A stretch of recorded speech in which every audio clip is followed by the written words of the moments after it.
오늘 주일 예배는 성도의 죽음, 사고로 죽는 게 아니다. 성도의 죽음, 질병으로 죽는 게 아니다. 왜 죽느냐? 성도의 죽음, 사명이 끝났기 때문에 죽는 것이다. 반대로 아직 사명이 남아있으면 아무리 죽으려고 발버둥을 쳐도 결코 죽지 않는다라는 제목으로 잠깐 시간 은혜를 나누고자 합니다. 어느 날 바울이 재판을 받았습니다. 복음을 전한다는 그 이유 때문에 재판을 받았습니다. 바울이 재판을 받았는데 황당하게도 벌금 정도 처분을 받은 게 아니라, 전도였다고 벌금 정도 처분을 받은 게 아니라 사형건도를 받았습니다. 완전 엉터리 재판이라 할 수가 있겠죠. 어쨌든 예루살렘 재판소에서 이런 엉터리 판결을 내렸는데 바울이 불복했습니다.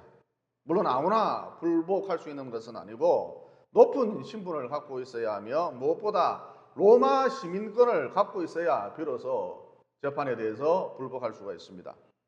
그래서 바울이 나는 예루살렘 재판소 엉터리니까 로마로 가서 다시 재심을 청구해서 다시 재판을 받아야겠다. 여러분, 당시 이게 가능했던 이유는 바울은 당시 국회의원 신분이었습니다. 오늘날로 치면 국회의원 신분이었습니다. 게다가 결정적으로 바울은 로마 시민권을 갖고 있었기 때문에 로마로 가서 재판을 받을 수가 있었습니다. 그래서 바울은 로마행 배에 올랐던 것이고, 또 무엇보다 바울이 탄 배는 상당히 큰 배라서 백부장, 군인들, 상인들, 여행객들, 무역상 이런 온갖 종류의 사람들이 승선하고 있었습니다. 총 276명이 그 배에 타고 있었습니다.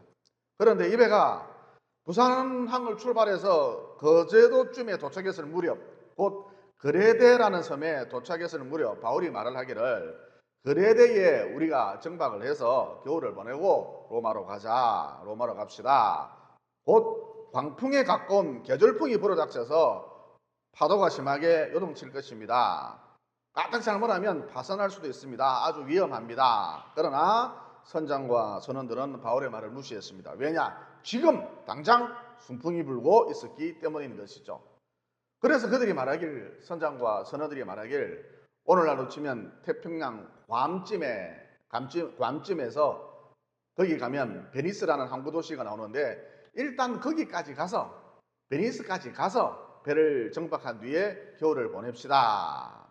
한마디로 바울의 말을 묵살했던 것이죠. 그런데 아니나 다를까 베니스로 가던 도중 갑자기 먹구름이 몰려오고 바람이 세지는가 싶더니 유라굴로 태풍이 불어닥쳤던 것이죠. 그래서 배가, 바울이 탄 이 배 급격하게 좌우로 흔들렸고 곧 파선할 지경이 되었던 것이죠. 이어 승객들이 살기 위해서 아우성을 쳤고 난리가 난 것이죠. 아우성을 쳤고 급기야 살기 위해서 배의 온갖 기구들, 심지어 자기들이 들고 온 짐꾸러미와 캐리어까지 모두 바다에 던져버렸습니다. 그런데 20절에 보면 이런 말씀도 나오죠. 여러 날 동안에 해도 별도 보이지 아니하고 큰 강풍이 그대로 있음에 구원의 여망마저 없어졌더라. 그러니까 276명이나 되는 사람들이 살려고 발버둥을 쳤는데 태풍이 여러 날 동안 계속되니까 또 얼마나 먹장구름이 잔뜩 끼었던지 여러 날 동안이나 하늘의 별도 달도 볼 수 없었고 이런 나쁜 일기가 계속되니까 이제 승객들 모두 그렇게 상태가 되었다, 살기를 포기했다는 것이죠. 당연히 밥맛도 없었을 것이고, 그래서 며칠씩 굶는 그런 사람들까지 여기저기 속출했던 것이죠. 그러면 어째서 왜 이런 일이 발생을 했느냐? 한마디로 바울의 말을 듣지 않았기 때문입니다. 그래서 바울이 다음과 같이 말했죠. 21절입니다. 여러 사람이 오래 먹지 못하였으며 바울이 가운데 서서 말하되 여러분이여 내 말을 듣고 그레데에서 떠나지 아니하여 이 타격과 손상을 면하였더라면 좋을 뻔하였느니라. 그러니까 여러분, 지금 배가 곧 뒤집힐 듯 합니다. 사람들은 사색이 되었고 밥도 먹지 못하고 있었죠. 그런데 유독 바울만이 기둥에 몸을 기대어서 김밥 먹으면서 또 핸드폰으로 게임을 하면서 브롤 스타즈 했던가 봐요. 게임을 하면서 여유롭게 앉아 있었거든요. 이어 그가 다음과 같이 말했죠. 22절입니다. 내가 너희를 권하노니 이제는 안심하라. 너희 중에 아무도 생명에는 아무런 손상이 없겠고 오직 배뿐이니라. 그러니까 지금 광풍이 불어서 유라굴로 광풍이 불어서 배의 각도가 40도, 50도, 60도, 70도, 80도, 심지어 89도까지 사정없이 막 기울고 있는데 걱정하지 마. 두려워하지 마. 안심해. 이 배 90도까지는 절대 기울지 않아. 90도 이상으로 절대 기울지 않아. 바울이 이렇게 말했다는 것입니다. 여러분, 그리스찬, 그리스도인, 성도란 도대체 어떤 사람이냐? 유라굴로 강풍을 만나 소망이 끊긴 사람들에게 모든 소망이 다 끊긴 그때에 안심하라, 두려워하지 마, 이렇게 말할 수 있는 사람, 이게 진정한 크리스찬, 그리스도인이라 할 수가 있겠죠. 그 다음 여러분, 인생이란 무엇인가? 마치 항해와 같아. 인생은 항해다. 그런데 세상 사람들은 자기가 타고 있는 이 배 언젠가는 침몰한다. 내가 타고 있는 이 배 언젠가는 파선한다. 결국 파선한다. 이를 애써 억지로 외면한 채 살아가고 있다는 것이죠. 여러분, 우리가 타고 있는 이 육신의 배, 다 육신의 배를 타고 있는데 우리가 타고 있는 이 육신의 배 곧 침몰합니다. 아무리 외면하면서 살아도 곧 침몰할 수밖에 없다는 것이죠. 여러분, 바울이 그레데스에 머물자 그랬을 때 왜 사람들이 고집을 피워서 더 항해를 해서 베니스까지 가려고 했을까요? 한마디로 베니스의 온갖 문화시설, 유흥시설, 편의시설이 모두 갖추어져 있었기 때문이었던 것이죠. 그러니까 이것은 무엇을 의미하느냐? 배에 타고 있었던 선장, 선원, 군인, 여행객, 백부장들은 죽음에 대해서 깊이 생각하지 않았다라는 것이죠. 즉, 죽음이라고 하는 것은 내 일이 아니고 죽음이라고 하는 것은 나의 일이 아니고 항상 남의 일이다, 이렇게 생각했다는 것이죠. 그래서 여러분, 하나님 없이 사는 사람들의 삶의 패턴은 거의 동일합니다. 죽음을 애써 외면하면서 살다가 이어 벼랑간 죽음이 닥쳤을 때에 굉장히 두려워하고 불안에 떤다는 것이죠. 여러분, 죽어가는 사람 못 봤죠? 주문을 외우든지 하여튼 뭔가를 계속 해달라고 벌벌 떨면서 극심한 두려움에 사로잡힌 그런 모습을 쉽게 볼 수가 있습니다. 보고 있으면 정말 안쓰러워요. 계속 뭔가 말을 해달라요. 이런 맥락에서 여러분, 옆에 앉아있는 엄마를, 옆에 앉아있는 아빠를 가만히 한번 보십시오. 조용히 한번 바라보십시오. 나와 함께 할 수 있는 시간 채 100년도 되지 않습니다. 100년은 커녕 90년, 80년, 70년, 채 60년도 되지 않아요. 하는 순간 엄마 아빠가 깜짝같이 사라진다니까요. 또 엄마가 죽는 것보다, 아빠가 죽는 것보다 아내가 죽는 것, 남편이 죽는 것, 이게 훨씬 더 충격이 크거든요. 지금 옆에 앉아있는 아내를, 남편을 한번 바라보십시오. 곧 감쪽같이 사라진다는 것이죠. 하여튼 무슨 얘기냐? 누구든지 어느 인생이든지 유라굴로 강풍을 만날 수밖에 없다는 거예요. 엄마도 죽고, 엄마 죽어, 옆에 있는 엄마. 아빠도 죽고, 심지어 자식도 죽고. 자식 너보다 더 오래 산다는 보장 없습니다. 자식도 죽고, 아내도 죽고, 신랑도 죽고, 이런 유라굴로 강풍 어느 누구든지 만날 수밖에 없다는 것이죠. 여러분, 우리가 타고 있는 이 육신의 배 곧 가라앉습니다. 미지의 세계로, 어둠의 세계로 마침내 가라앉고야 만다는 것이죠. 그래서 이 인생이라고 하는 것이 참 허무한 거예요. 어쨌든 여러분, 모든 인생은 유라굴로 강풍을 만날 수밖에 없습니다. 그래서 사람들은 이 두려움, 허무감을 잊기 위해서 대부분 술로서 자기 자신을 위로하지요. 쉽게 말해서 술을 마시지 않으면 제정신으로 살아갈 수 없으니까 날마다 더 마신다는 거예요. 여러분, 인생 별 것 없어요. 날마다 수고하고, 그러던 중에 어느 날 병들고, 늙고 시름시름 앓다가 죽는 거예요. 여러분, 이게 인생입니다. 그래서 술을 마시지 않으면 제정신으로 살아갈 수 없으니까 너나 할 것 없이 술독에 빠져서 산다는 것이죠. 늘 퍼마셔요. 아니면 낚시에 미쳐 살든지 골프에 미쳐 살든지 등산, 돈에 미쳐서 살든지 또 일 중독이라 그러죠. 일에 미쳐서 살든지 하여튼 미쳐서 산다는 거죠.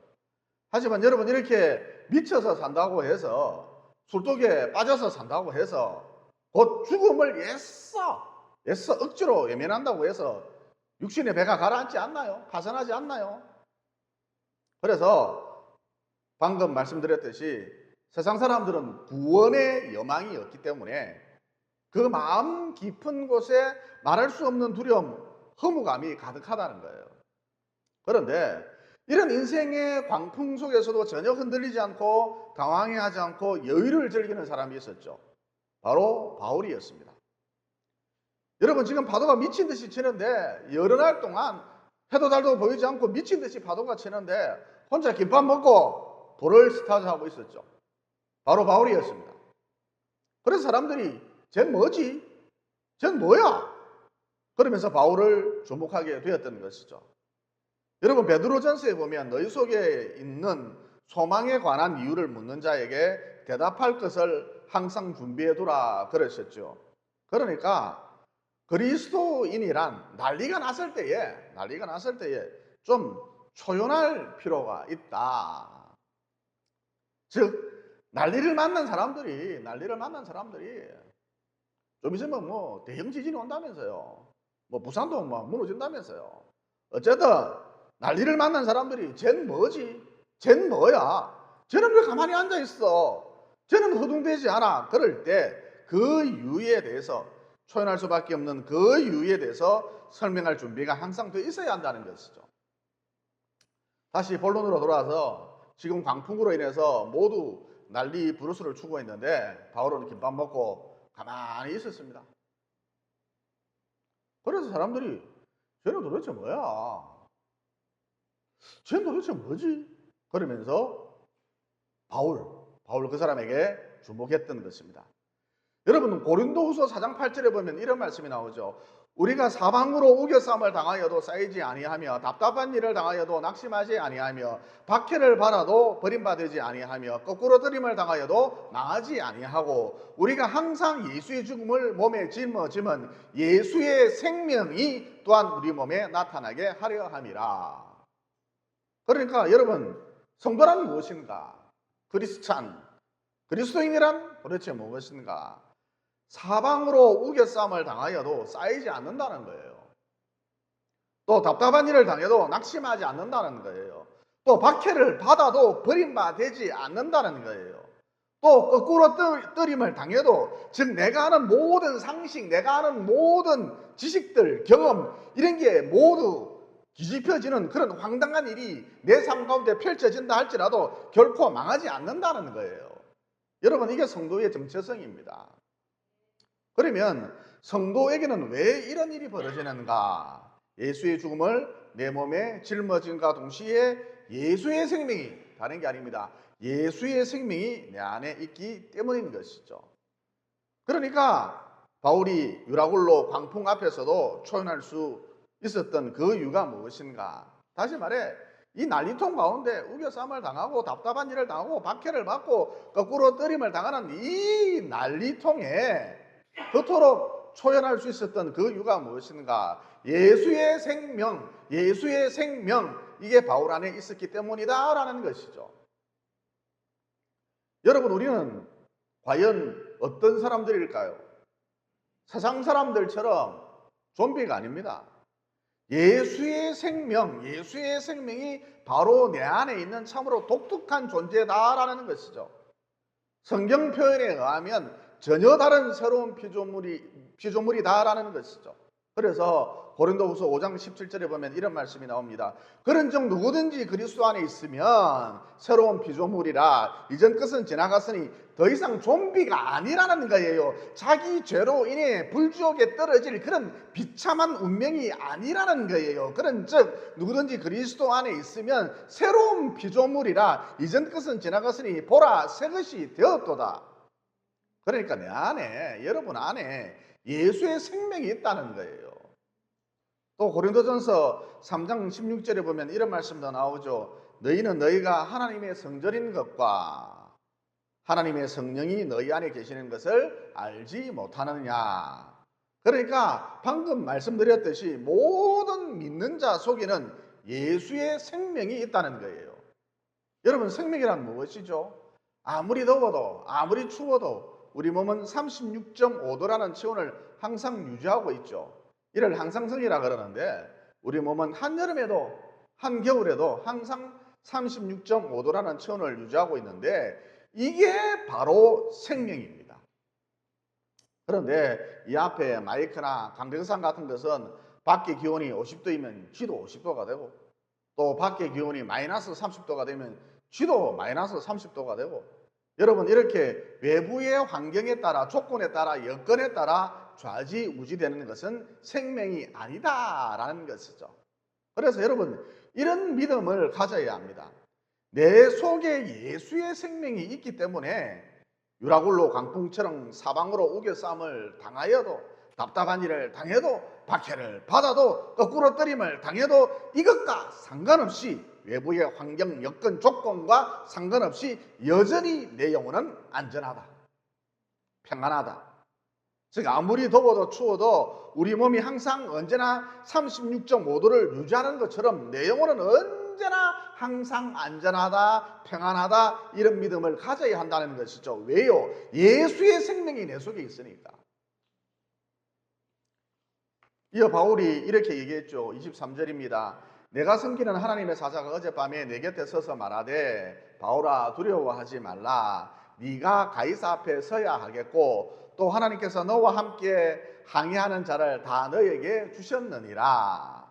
그러니까 바울의 말인즉슨 자기는 로마로 가야 하기 때문에 로마로 가서 복음을 전해야 하기 때문에 이런 사명이 자기에게 있기 때문에 허리케인이 불든 광풍이 불든 쓰나미가 오든 반드시 산다는 거예요. 죽고 싶어도 죽을 수가 없다는 거예요. 그리고 내 덕분에, 내 사명 덕분에 이 배에 승선한 여러분 모두 다 산다는 거예요. 여러분 지금 바울은 승선한 사람들을 대상으로 하여서 열심히 전도를 하고 있죠. 또 자기가 이 광풍 앞에서도 배가 거의 90도까지 기울어졌는데도 불구하고 초연할 수 있었던 그 이유에 대해서 설명을 해주고 있죠. 그러니까 오늘 본문이 주는 메시지가 무엇인가? 성도가 왜 죽는가? 오늘 김 집사님이 왜 죽었죠? 교통사고 때문에, 암 때문에 죽은 게 아니라 심지어 나이가 많아서 죽은 게 아니라 사명이 끝났기 때문에 죽은 것이다. 반대로 내게 사명이 남아있는 한 그 어떤 경우에라도 죽지 않는다라는 것이죠. 이게 오늘 본문의 핵심 메시지입니다. 여러분 지금도 여전히 코로나가 유행을 하고 있지만 초창기 한창 유행할 당시에 코로나 백신을 맞지 않으면 사회생활을 할 수가 없었죠. 그래서 저도 하는 수 없이 백신을 맞았는데 그날 백신을 맞고 돌아와서 사무실에 앉아서 커피를 마시고 있는데 심장이 미친 듯이 막 뛰는 거예요. 낚시로 갓 잡아 올린 고기가 펄쩍펄쩍 막 미친 듯이 뛰다가 이내 죽듯이 이 뭐 심장이 미친 듯이 막 뛰는 거예요. 그래서 순간적으로 생각을 했죠. 백신 부작용이다. 이어 오늘 내가 갑작스럽게 죽을 수도 있겠구나. 그 다음 백신 때문에 심장에 가부하가 걸렸다는 것을 내가 증명을 내지 못한다면 땡전 한 푼도 보상을 받지 못하고 그야말로 속된 말로 개죽음이 되겠구나. 이어 드는 생각이 내가 지금 죽으면 서인은 어쩌지? 또 정선호 사모는 어쩌지? 그 다음 이런 생각과 동시에 드는 생각이 내가 부모로서 서희에게 무엇을 해줄 수 있을까? 내 인생도 어떻게 하지 못하면서 무엇을 해줄 수 있을까? 내일 무슨 일이 일어날지 알지도 못하는 이 한계성의 존재가 도대체 부모랍시고 서희에게 무엇을 해줄 수 있단 말인가? 차라리 이럴 바에야 하나님이 전지전능하신 하나님이 없는 것을 있는 것처럼 부르시는 그 하나님이 무에서 유를 창조해내신 그 하나님이 서희의 아빠가 되어주는 편이 훨씬 더 낫지 않겠는가? 또 내가 남편으로서 마누라에게 무엇을 해줄 수 있을까? 맨날 내 성질대로만 하고. 여러분 이렇게 살면 안 됩니다. 성질 좀 죽이세요 이제는. 하여튼 맨날 내 성질대로만 하고 내가 남편으로서 마누라에게 무엇을 해줄 수 있을까? 이럴 바에야 차라리 성질머리가 참 좋으신 독생자까지 내어주신 그 사랑의 하나님이 정선호 남편이 되는 게 훨씬 더 낫지 않겠는가? 여러분 제가 죽음 앞에서도 나름 이런 식으로 평정심을 유지하고 이런 믿음의 생각을 할 수 있었다는 것은 제가 잘나서가 아니라 제가 얼마나 겁이 많은데요. 제가 잘나서가 아니라 또 무슨 특출난 종교심 때문에 신앙심 때문에 그런 게 아니라 제 안에 예수의 생명이 있었기 때문입니다. 어쨌든 이런 생각을 하고 있던 중에 죽는 것이 이런 건가? 죽음에 대한 호기심, 약간의 긴장감, 불안감, 그리고 남은 가족들에 대한 생각, 이런 것을 생각하고 있던 중에 점차 심장이 안정을 되찾았는데 지금까지 멀쩡하게 살아있거든요. 왜죠? 그 이유가 무엇입니까? 한마디로 이 땅에서 제가 해야 할 일이 있기 때문인 것이죠. 아직 사명이 남아있기 때문인 것이죠. 그래서 살았던 거예요. 안 그러면 그때 갔을 거예요. 그러니까 여러분 사명을 다하게 되면 이 땅에서 내가 해야 할 일, 사명을 다하게 되면 코로나에 감염되어 죽을 수도 있고 우리 이뉴스한국 이사장님은 방송 설교의 대가이셨는데 우리 이뉴스한국 이사장님은 나이가 60밖에 안 됩니다. 심지어 건강 나이는 35세였는데 코로나로 돌아가셨거든요. 그러니까 방금 전 말씀드린 대로 사명이 끝나면 코로나로 감염돼 죽을 수도 있고 또 코로나의 위험으로부터 자기 자신을 지키기 위해 백신을 맞다가 여러분 백신 참 좋은 것이잖아요. 이 좋은 백신을 맞다가 그것 때문에 오히려 저 세상에 갈 수도 있다는 것이죠. 다시 말해 어떤 환경, 조건, 여건, 상황, 형편, 사건 때문에 코로나 때문에, 백신 때문에, 암 때문에, 교통사고 때문에 내가 죽는 것이 아니라 사명이 끝나면 죽는다. 사명 다하는 날, 그날이 내 죽는 날이다 라는 것이죠. 반대로 사명이 남아있는 한 죽고 싶어도 죽을 수가 없다는 거예요. 그 어떤 경우에라도 말이죠. 설령 독사에 물렸다 할지라도 한 2, 3일 정도 앓다가 죽어야 되는데 길어야 한 일주일 정도 앓다가 꾸덕꾸덕 살아난다는 것이죠. 여러분 아직 사명이 남아있으면 이런 이해할 수 없는 일이 내 인생 가운데에서도 가끔씩 펼쳐진다는 것이죠. 여러분 본문의 바울도 멜리데 섬에서 맹독을 가진 독사에게 물렸는데 살아났거든요. 왜죠? 로마로 가서 복음을 전해야 하는 그 사명이 바울에게 있었기 때문인 것입니다. 여러분 바로 이 사명 때문에 다른 어떤 이유도 없어요. 바로 이 사명 때문에 독사에 물렸지만 바울은 그는 아무 일 없었다는 듯 툴툴 털고 살아날 수 있었던 것이죠. 이어 저희가 해강보 다닐 때의 그때의 일인데 교회 봉고차로 아이를 태워주려고 나섰거든요. 그래서 여러분 우리 교회 앞에 보면 급경사 커브가 있잖아요. 그래서 커브를 돌 때에 몇 초 상간 아래에서 올라오는 차가 잘 안 보입니다. 그러니까 아웃코스 쪽으로 차량이 들어오면 부득이 인코스 쪽으로 바짝 차를 올려서 삼복도로로 진입을 해야 하는데 이런 경우가 잘 없는데 이런 경우 뒷바퀴가 들리기도 하는데 그때 하필 이런 상황이 되었던 거예요. 아무튼 바짝 인코스 쪽으로 붙여서 스타렉스 봉고차 핸들을 서서히 돌리고 있는데 급하게 조수석에 앉아있던 저희가 아빠! 그러면서 다급하게 저를 부르는 거예요. 그런데 그 순간 제가 이 말을, 아빠라는 이 말을 어떻게 알아들었느냐 하면은, 제 귀에 이 말이 어떻게 들렸느냐 하면, 차 세워! 이렇게 들렸거든요. 그래서 반사적으로, 영문도 모르고 반사적으로 브레이크를 급하게 밟았던 것이죠. 그 찰나, 그 순간 마티즈 경차가 제 스타렉스 봉고차 앞을 아주 빠른 속력으로 미끄러지듯 지나가는 거예요. 만약 그때 저희가 아빠 이렇게 부르지 않았다면 대형사고 불보듯 뻔했겠죠. 그러면 어째서 이런 일이 벌어졌는가? 한마디로 저에게 아직 남은 사명이 있기 때문이다라는 것이죠. 그러니까 앞서 말씀드렸듯이 사명이 남아있으면 그 어떤 것도 나를 해할 수 없다는 것이죠.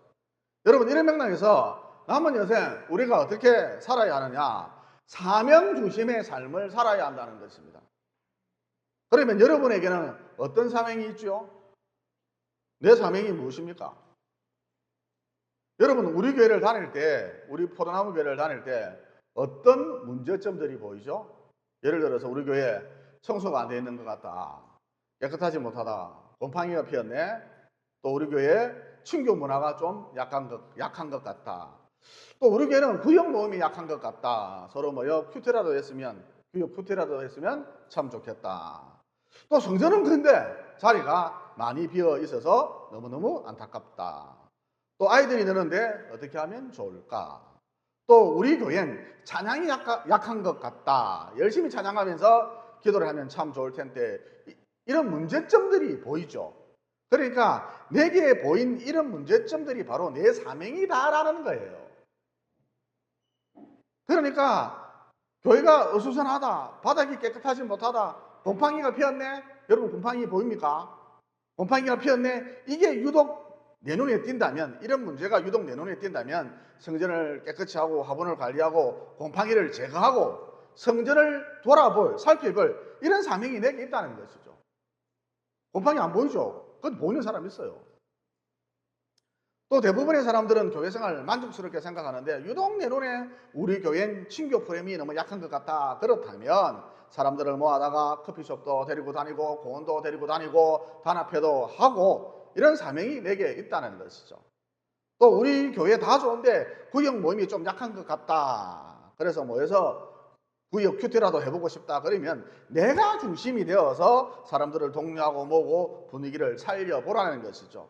즉 구역 큐티 모임의 주체가 되는 사명이 내게 있다는 것이죠. 여러분, 누가 주도했는지는 모르지만 카톡에 단체방을 만들고 돌아가면서 성경 읽는 것을 녹음하고 있죠. 성경 읽은 것을 녹음하고 있죠. 여러분, 이게 자기 사명을 감당하는 거예요.